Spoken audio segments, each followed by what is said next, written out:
Hey, name's Jack, and I'm here with a little video on my thoughts on the new upcoming league for Path of Exile 1, 3.27 Keepers of the Flame. I'm not just gonna go over the entire video, since I'm mainly here to give my thoughts on build making specifically. So let me start right here. This league for build making is gonna be insane.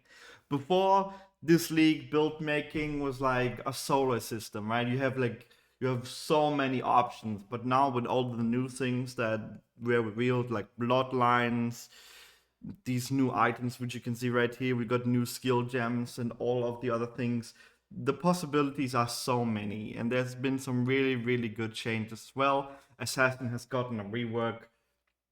So straight up, these items are gonna be really big as well, not because they just give you modifiers, but also because they will give you these abilities right here. So some of them are being showcased. These graft skills can provide a flexible way to fill gaps in your build, offering everything from damage to potent defensive buffs and crowd control. So it depends on what kind of abilities we get and how many, but this alone is already going to be so amazing, especially when you have something that would give you like a new defensive layer. There's like certain classes which really need defensive layers, like especially on the right side of the tree, like Ranger, Assassin, or like they need defensive layers so bad. So this is going to be great. And when we look later into the video, they also can look like this, right? So they scale really nicely. They give you tons of damage as well. So if you may be lacking clear, but you have amazing single target damage, this might actually be the solution to this. Then new skill gems. We're also getting some new fun stuff to play with. Now, graft skills won't be the only new tools to play with. In 3.27, we're also adding a collection of new skill and support gems. Let's go over them now.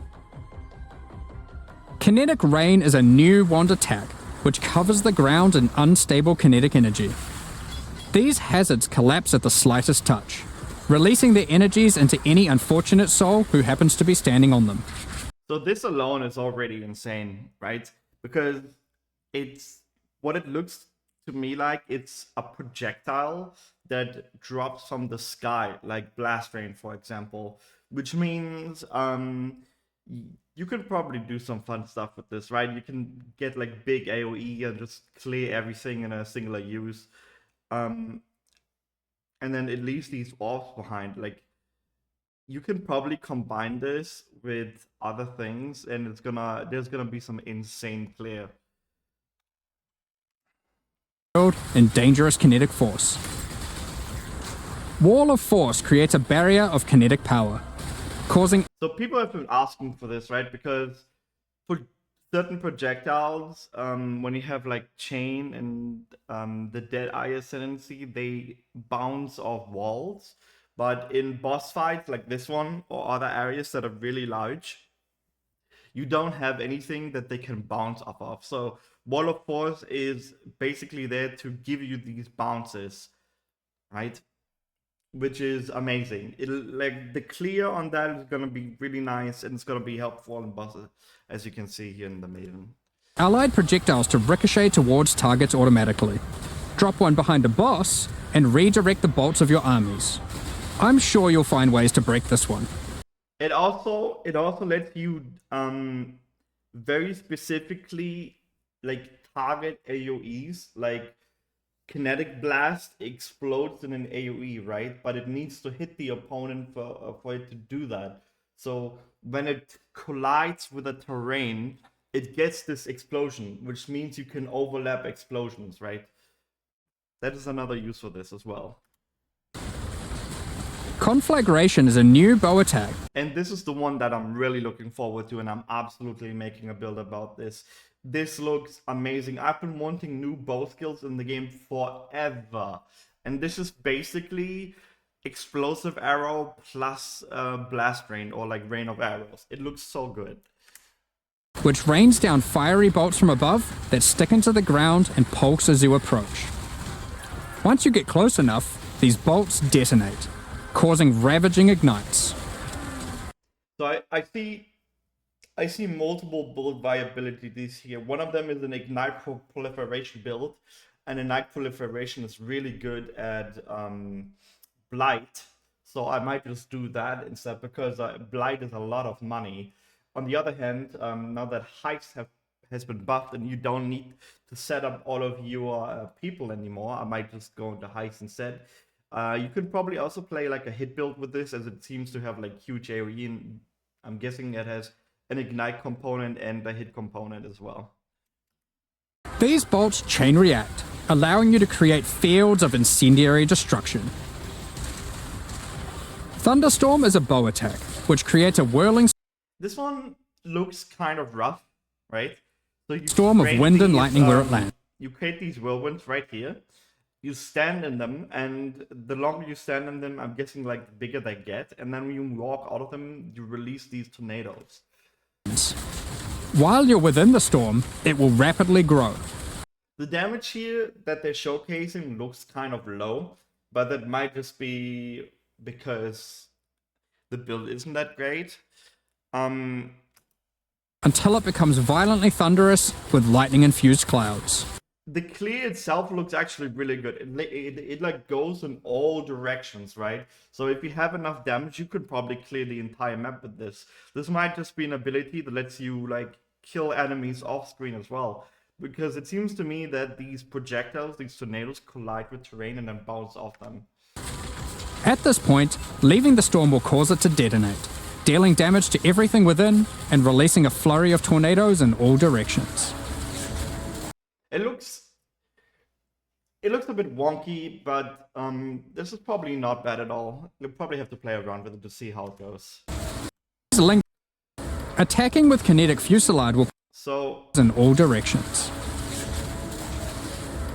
This one I really want to make a build with. Attacking with kinetic fusillade will create hovering orbs of energy. These linger for a few moments above you before zipping off to nearby targets, chaining between them. So this is something that they took a little bit from Path of Exile 2. I think it's called like Ember Fusillade in Path of Exile 2. It's like a fire skill. This looks really interesting, and it also depends on how like fast your cast speed is, because if your cast speed is so fast that by holding it for like a single second you get maximum charges, you can just walk around. Or maybe you can go even better and you can somehow put the skill in like a trigger skill, in like a trigger wand, and then you get a squire and you have a 6-link fusillade that like auto triggers and works like blade vortex, right? It's like a one blade vortex kind of thing. And then your hits can also trigger things. So I want to play around with this one. This one looks really, really good. Then detonating. Living lightning support will bring to life living sparks of energy.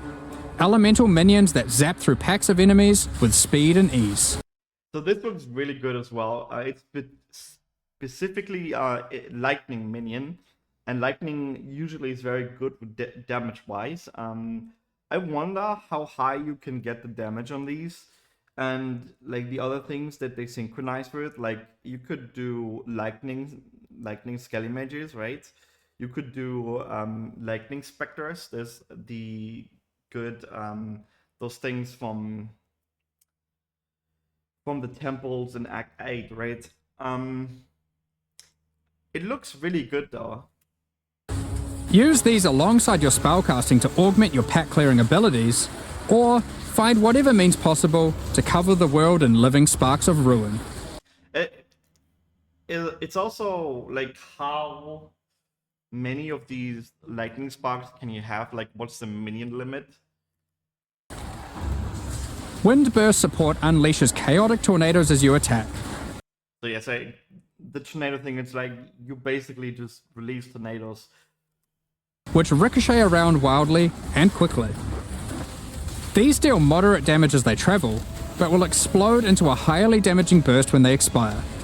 So it's a choice between scaling their duration up to get better coverage, or down to access the burst more quickly. These kind of look wonky in this showcase.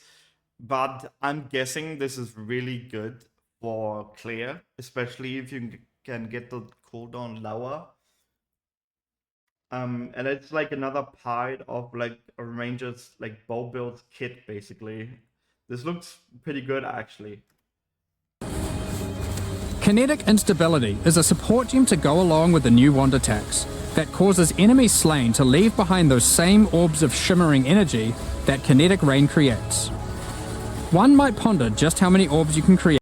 Yeah, so this right here, right? You take the kinetic rain and you put it together with these kinetic orb things. You can make so many orbs, it's crazy. I wonder how high you can pull the damage on these. It would only, like, it would be even better if these orbs were target seeking, like volatile dead, but we kind of have everything, right? But still, this looks really, really crazy, and you can totally do some stuff with this. If you were to use both. In 327, exiles will be able to. Yes, so the bloodline classes. It's basically all of the bosses have like their own ascendancy, right? And there's some really, really interesting stuff in here. Take a look. Absorb the power of some of the bosses they defeat. These take the form of new Ascendancy class options, called Bloodlines. Bloodline classes are a new means of character customization in the endgame. They are secondary Ascendancy classes that are unlocked by defeating specific endgame bosses. They are allocated with your normal Ascendancy points. So that's the important part. They're allocated with your ascendancy points. So there are certain ascendancies which have ascendancy notables which aren't that great, right? But you're still gonna use them because you should. Like you need to use all of your ascendancy notables. Like there's certain which are really good. Like Slayer has like so many amazing options, and then you pick something like Warden and you go for the Avatar of Elements thing, and then you're just like like, what do I pick? And this is perfect for ascendancy classes like that. You look at all of these bloodlines, ascendancies, and you basically pick one of these bosses that are like, I want this one, and I want this exact node. I have 4 ascendancy points over with my warden, and I'm gonna take these. There are some examples in here. And you could take any bloodline with any base Ascendancy class that you see fit. To unlock your bloodline, hunt down the endgame boss whose power you desire and defeat them. Or have a friend help and claim the power for. So this is what it looks like. It's basically like the Ascension from Labyrinth. Your own. There are 10 bloodline classes to discover. Bosses who offer this power are typically associated with past leagues, giving additional reasons to engage with that league content. Let's run over a few examples. The Chaos Bloodline will be offered to you by the Trial Master, if you manage to succeed his skills in different ways. Priest of Yalmak lets you use Vow skills much more often, while Priest of Kopek makes it harder to build up Vow skills, but makes them far more powerful. Or take Corruption's Embrace. So this is pretty much it, right? The Ascendancy bloodlines are themed around the boss. I would need like an overview of all the bloodlines to see what's like really, really good and what's like less good and stuff like that. But I'm guessing this is gonna be really, really useful and like another tool to expand your build using one of these bloodlines. That way you can also get some changes into your build from these things. And then we have like Excellence grade über boss fights. We've got some amazing quality of life. But this is pretty much everything I wanted to talk about with this new league when it comes to build making.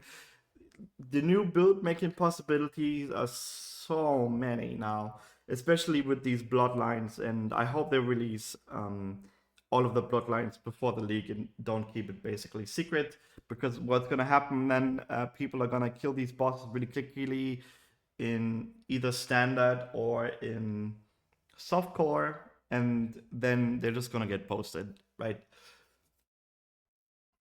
And that's the end of the video. If you like, leave a like, leave a subscribe. I'm gonna be posting build videos 100%.